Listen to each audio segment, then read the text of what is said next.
हम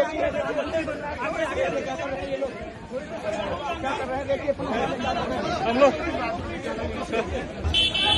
आपको अपना काम करना है, मुझे अपना करना है। आप करो अपना काम, मैं नहीं रोक रहा हूं। आप करो, आप काम करो। रोको, स्टॉप। आप मजाक कर रहे हैं हमसे। पहले आपने गेट रोका, first you try to block us inside, then now you're taking us somewhere else. This is nonsense. ये लोकतंत्र देश है। ये मतलब ये कोई डिक्टेटरशिप नहीं है। तो आप अगर आपने 144 लगाया तो ये सब लोग ना अपना काम कीजिए प्लीज। वो तो है, मैं भी आपका बहुत रिस्पेक्ट करता हूँ, बट ये लोकतंत्र है। जी जी सर, ये डिक्टेटरशिप नहीं है। मैंने कमिटमेंट दिया लड़कों की, मैं आ रहा हूँ।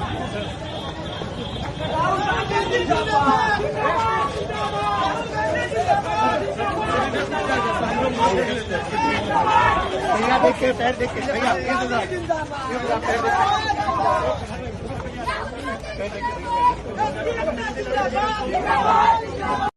मैं जानता हूँ SC ST अति पिछड़ा हॉस्टल्स में यहाँ क्या होता है।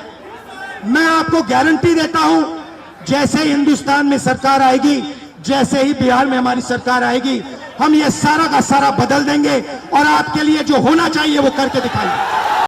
नमस्कार, अजय चतुर्वेदी। मित्रों, आप लोगों को याद होगा, ज्यादा दिन नहीं बीता, अभी 2 दिन पहले ही मैंने एक स्टोरी बनाई थी और जिसका शीर्षक दिया था, बिहार में राहुल गांधी अपना झंडा गाड़ करके ही दम लेंगे। चुनाव तो अभी बहुत दूर है, अक्टूबर नवंबर में वहां चुनाव होने हैं, लेकिन उससे पहले 2025 के अपने चौथे दौरे में ही राहुल गांधी ने वो कर दिखाया जिसको करने के लिए बहुत बड़े बड़े दिग्गजों को सालों लग जाते हैं, मगर वो हासिल नहीं हो पाता है। इसीलिए तो जब पूरा कार्यक्रम दिन भर का आम दिनों की तरह शांतिपूर्वक अगर ये निपट गया होता कार्यक्रम, वो बाकायदे अंबेडकर कल्याण छात्रावास में चले जाते, छात्रों से मिल लेते और वहां से वो पटना निकल जाते और फुले जी की फिल्म देख करके दिल्ली रवाना हो जाते। इतनी सरगर्मी कहीं नहीं आती। लेकिन जिस तरह से बिहार प्रशासन ने, दरभंगा प्रशासन ने उन्हें रोकने की कोशिश की, भरपूर कोशिश की, उन्हें पैदल चलना पड़ा करीब 1.5 किलोमीटर, और उस दौरान किस हालात में वो चल रहे, आप सब इस बात पर भी गौर कीजिएगा कि वो राहुल गांधी हैं, जिनके पिता राजीव गांधी, जिनकी दादी इंदिरा गांधी की हत्या हो चुकी है। की तो बहुत पहले हटा ली गई थी। उनकी सुरक्षा को लेकर के कोई भी सरकार, केंद्र सरकार हो या कोई भाजपा शासित सरकार, कोई भी सरकार कहीं भी चिंतित नहीं है। जिस धक्कम धुक्की भीड़ के बीच राहुल गांधी कल गुजरे,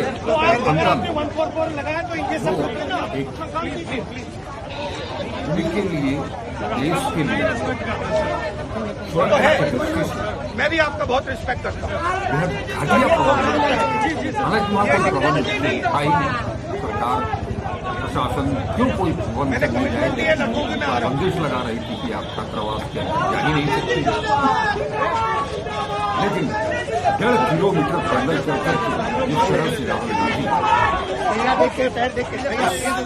अंबेडकर कल्याण छात्रावास में पहुंचे, महज 10 से 15 मिनट अपना संबोधन भी दिया। और कल भी मैंने आपको बताया था कि जिस ढंग से उन्होंने एक छात्र को अपनी आदतन, जिस तरह से वो छात्रों को बुलाते हैं, पीड़ित लोगों को बुलाते हैं मंच पर और अपने बगल खड़ा करके उससे वो सारी चीजें कहलवा देते हैं जिसकी लड़ाई वो खुद लड़ रहे हैं। इसके कई मायने भी हैं। लड़ाई वो लड़ रहे हैं कमजोर तबकों की, वंचित तबकों की। ऐसे लोगों को ले आकर के जब मंच पर अपने बगल में खड़ा करा करके वो सारी चीजें वो बुलवा लेते हैं, तो ये जनता के बीच में भी एक ये मैसेज जाता है कि राहुल गांधी जो लड़ाई लड़ रहे हैं वो वास्तव में बहुत जरूरी है। इस बात का संबंधित पीड़ित पक्ष भी उससे पूरी तरह से इत्तेफाक रखता है।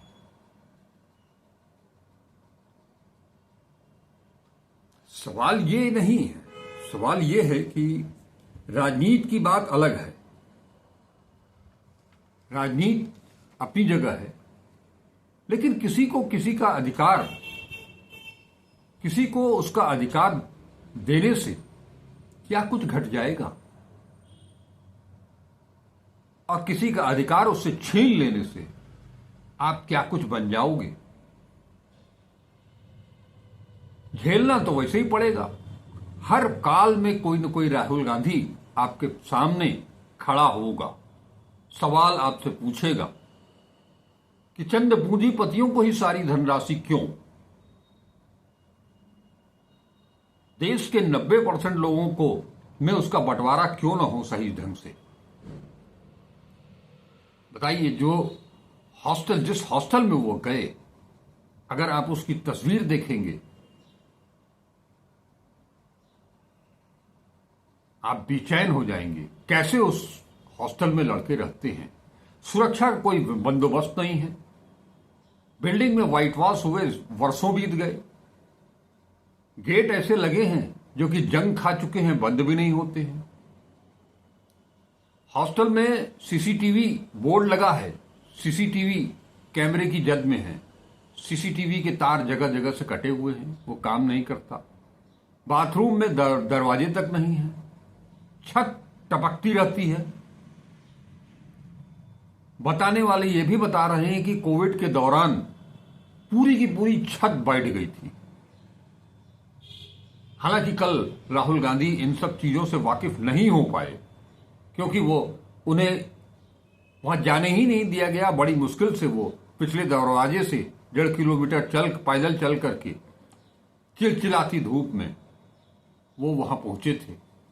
चिलचिलाती धूप से याद आया, उनके पीछे पीछे कुछ प्रशासनिक अधिकारी और पुलिस के अधिकारी भाग रहे थे।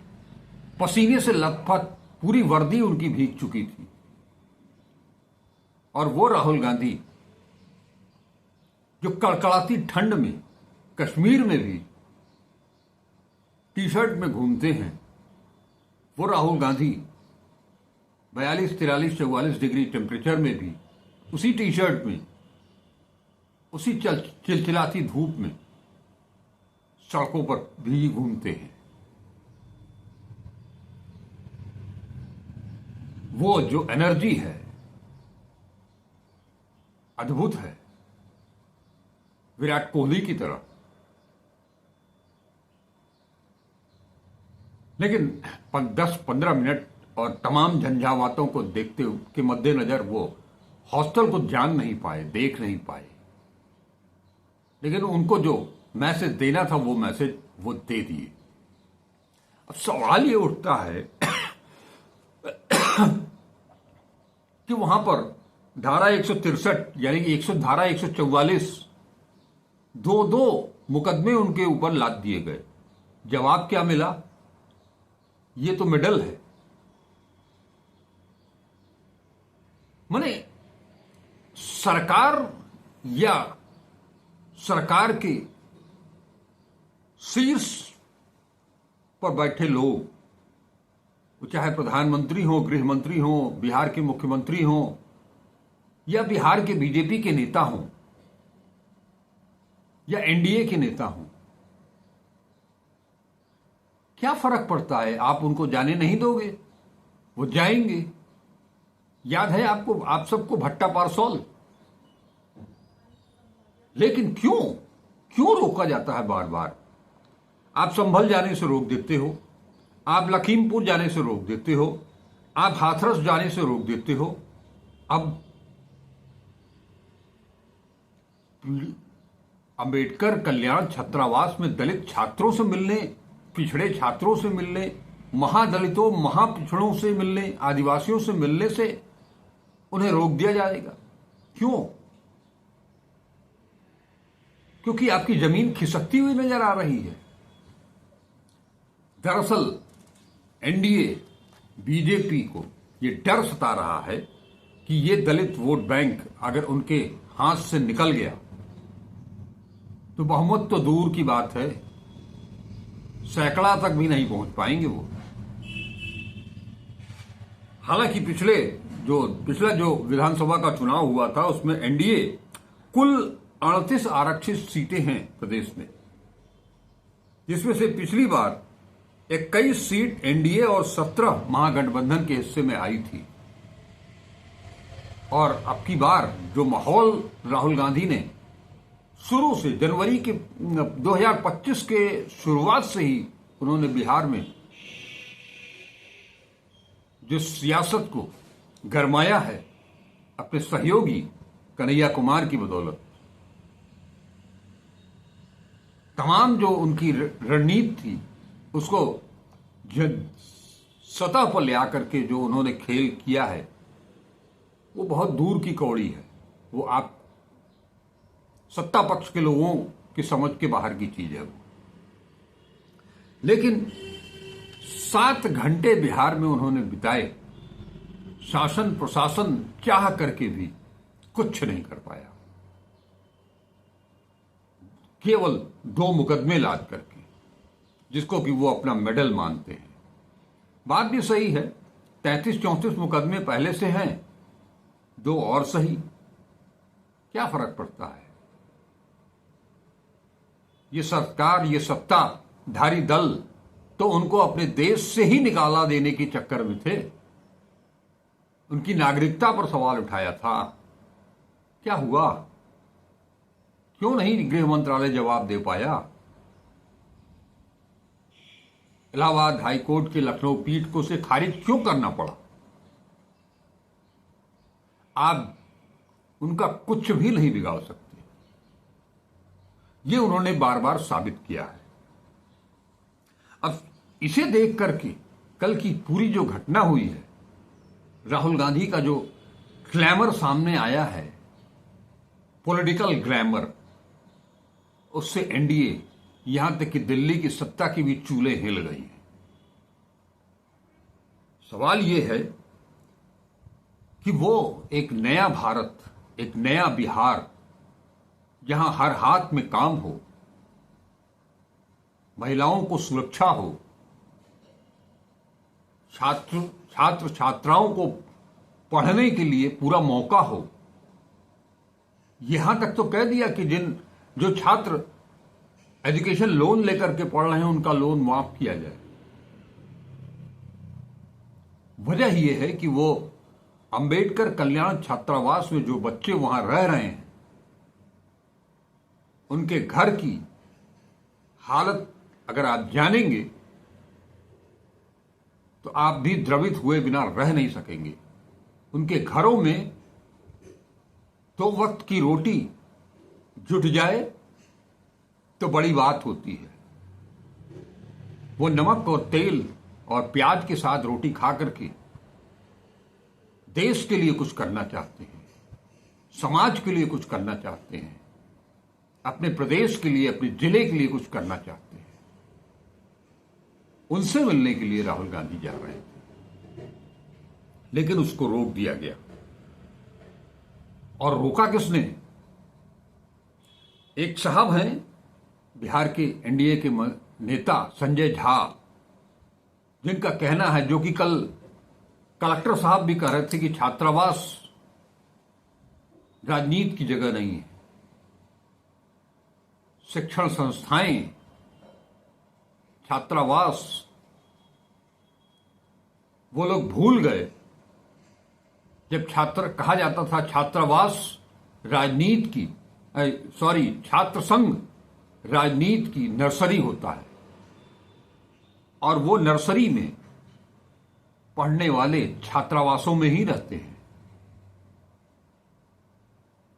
अपने हक और हुकूक के लिए संघर्ष की बिसात वहीं बिछाई जाती है, रणनीति वहीं बनती है।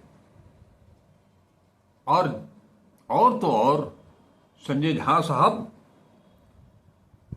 अपने मुख्यमंत्री नीतीश कुमार जी से सवाल पूछ लीजिए, जो आज मुख्यमंत्री की कुर्सी पर बैठे हैं।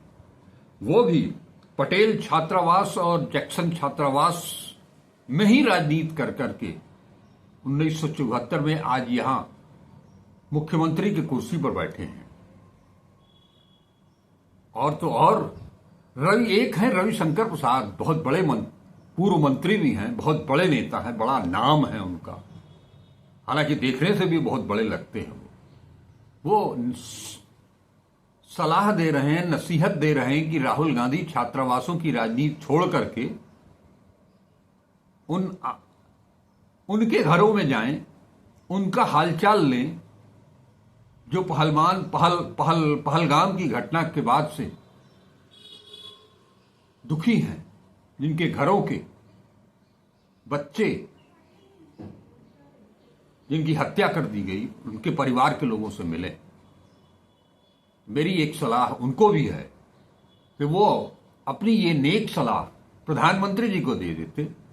राहुल गांधी 22 अप्रैल की घटना है, 23 अप्रैल को यहां आते हैं। सबसे पहले इस पूरे घटना आतंकी घटनाक्रम पर सीडब्ल्यूसी की बैठक होती है, उन्हें श्रद्धांजलि दी जाती है। शाम को जाते हैं वो सर्वदलीय बैठक में हिस्सा लेते हैं, सरकार को समर्थन देते हैं और अगले दिन वो पहलगाम पहुंच जाते हैं।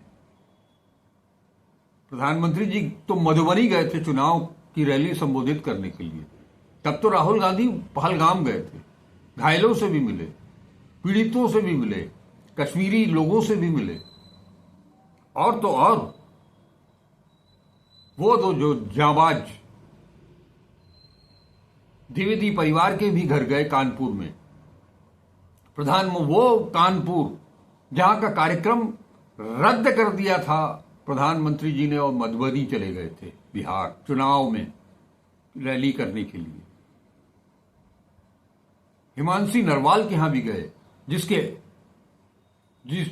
एक बेहतरीन बयान के लिए पूरी की पूरी भारतीय जनता पार्टी की ट्रोल सेना उन्हें ट्रोल कर रही थी। आज भी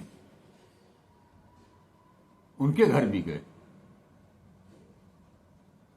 आप में से कितने लोग गए? प्रधानमंत्री, गृह मंत्री, रक्षा मंत्री, विदेश मंत्री। आप जाना तो दूर, आप तो इतनी भी हिम्मत नहीं जुटा सके कि अपनी ट्रोल सेना को रोक सकें, जो हिमांशी नरवाल, विदेश सचिव विक्रम मिस्री को ट्रोल करने वालों को भी मना नहीं कर सके, रोक नहीं सके। बेटियां ट्रोल होने लगी, आतंक की पीड़ित बेटियां सेना के जाबाज अधिकारियों को ट्रोल किया जाने लगा। और आपका एक मंत्री मध्य प्रदेश का, क्या उसे बर्खास्त किया आपने? उसे शिक्षकों के अंदर भेजा आपने? हाई कोर्ट अगर न कहती तो आप जो है वह एफआईआर भी नहीं कराते, और एफआईआर भी कराया तो धाराएं इतनी लचर लगाई जिस पर आज सुप्रीम कोर्ट को फटकार लगानी पड़ी, एफआईआर तक बदलवानी पड़ी। आप क्या बात करेंगे देश के बारे में, सेना के बारे में? पहलगाम की घटना से लेकर के सीज फायर तक जो कुछ भी हुआ, उसे लेकर ऑपरेशन सिंदूर भी जोड़ लीजिए, उसको तमाशा बनाने की कोशिश की जा रही है। राहुल गांधी ने तो ऐसा कभी नहीं किया, देश के किसी नेता ने नहीं किया, किसी पार्टी ने नहीं किया।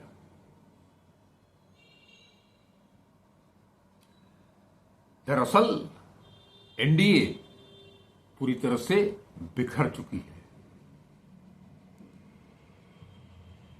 भारतीय जनता पार्टी जिस तरह से ललन सिंह और सम्राट चौधरी को आगे करके जो राजनीति सेकना चाहती है वो होने वाला है नहीं, क्योंकि सामाजिक न्याय की जो लड़ाई राहुल गांधी ने शुरू की है उसके इर्द गिर्द उसका जो रेडियस है वो बढ़ता चला जा रहा है समर्थकों का। आप उसे छू भी नहीं सकते हैं। हालांकि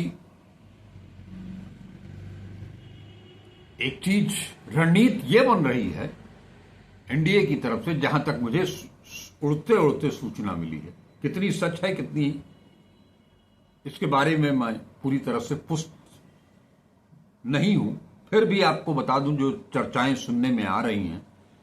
अक्टूबर नवंबर में चुनाव होने हैं और भारतीय जनता पार्टी एनडीए के पूरे लोग इस फिराक में लगे हैं कि वो अक्टूबर नवंबर का महीना त्योहारों का महीना होता है, तो उन त्योहारों के महीने में दुर्गा पूजा हो, दिवाली हो, छठ हो, एक बड़ा बड़ा इवेंट किया जाएगा क्योंकि जिसमें ये लोग माहिर हैं,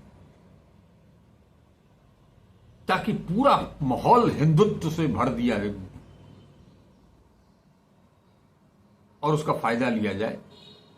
ये अब की बार नहीं होगा, आप कुछ भी कर लो। हां, अभी भी कुछ लोग हैं जो आप पर ही भरोसा करते हैं, लेकिन अक्टूबर नवंबर आते आते कांग्रेस और राहुल गांधी बिहार को इस कदर बदल चुके होंगे कि उन्हें हरा पाना आसान नहीं होगा। जो भी हो, लेकिन करीब करीब राहुल गांधी के साथ 100 अज्ञात लोगों के खिलाफ मुकदमा दर्ज हुआ है। देखते हैं क्या होता है। वैसे राहुल गांधी ने तो अपना काम कर दिया है और वो लगातार कर रहे हैं। रविशंकर प्रसाद प्रधानमंत्री जी को राहुल गांधी को नसीहत दे रहे हैं कि वो पीड़ितों के से जाकर के मिले। वो लोग जो मणिपुर का नाम सुनकर के थर थर कांपने लगते हैं, बोलती बंद हो जाती है अपने देश में, वो लोग क्या क्या कहा जाए, बहुत कुछ चीजें कहा नहीं जा सकता है। तलवार हमेशा हम ही लोगों के ऊपर लटकती है क्योंकि सच आपके सामने रखते हैं। तलवार उन पर नहीं लटकती है जिन्होंने बेड़ा गर्क किया है भारत का। ऑपरेशन सिंदूर के दौरान फर्जी खबरों की बाढ़ ला करके दुनिया के भीतर भारत की गरिमा को, पत्रकारिता को तार तार कर दिया। उनके ऊपर भी कभी उंगली उठा करके देख लिया कीजिए।